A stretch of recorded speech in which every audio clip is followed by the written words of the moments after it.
scraps!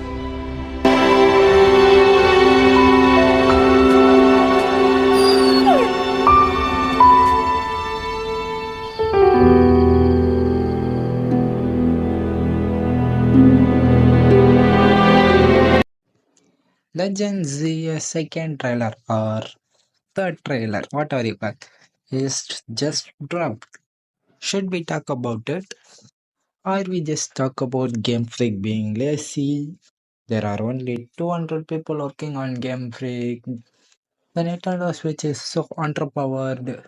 Or Game Freak don't know how to optimize their game. I don't know what we should speak.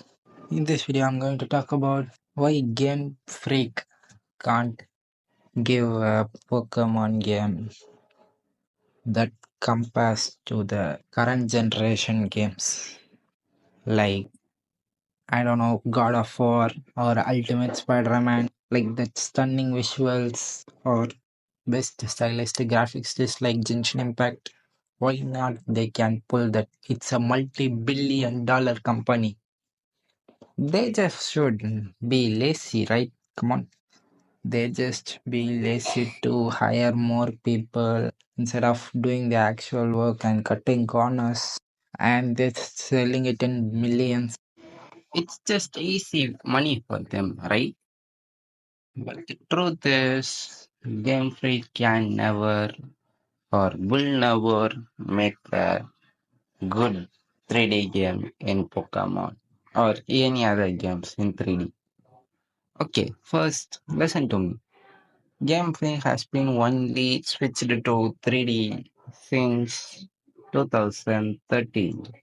The same year GTA 6 has been released. When Rockstar has been pulling the ultra realistic graphics in with the GTA 6, we'll be pulling the shit on Nintendo DS. So, you know the level gap between realism graphics versus our Pokemon graphics. But even the Genshin Impact was released in 2020. Even to that game, we can't compare any Pokemon game. That's the state we have been in Pokemon. They are being stuck between stylized and realism or whatever the art style problem. I don't know, Pokemon.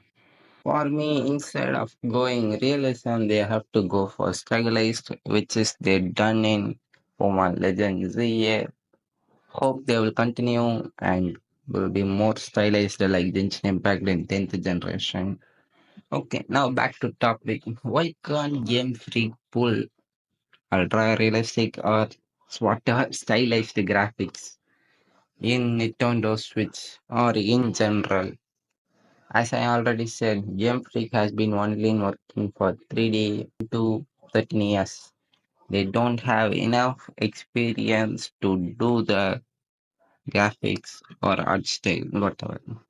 And the second thing is Nintendo Switch is underpowered. I mean, I know it can run Xenoblade Chronicles or Breath of the Wild or many good graphical visual games in Nintendo Switch. Like even Genshin Impact is announced for Nintendo Switch. It never has been released. And as you know, GTA 5 can never be played on Nintendo Switch, the game that has been, I think, 12 to 13 years. So there is no exception that Nintendo Switch is underpowered. And as I already said, Game Freak is not a AAA game developed company. They started as a 2D game development. They gone through as a 20 years as a 2D game development, and it's all banger. You know, Pokemon Gen 1 to Pokemon Generation 5, everything is a banger. But after Gen 5, Pokemon downfall started. So, what I really think is Game Freak is never should change to 3D art style. They just should stay to 2D. Just imagine how good will be a 2D game in Nintendo Switch. because it's Game Freak. They done it in black and white to diamond and pearl, platinum. They can pull that in Nintendo Switch like even better. In my opinion, Game Freak just should stay into the art style.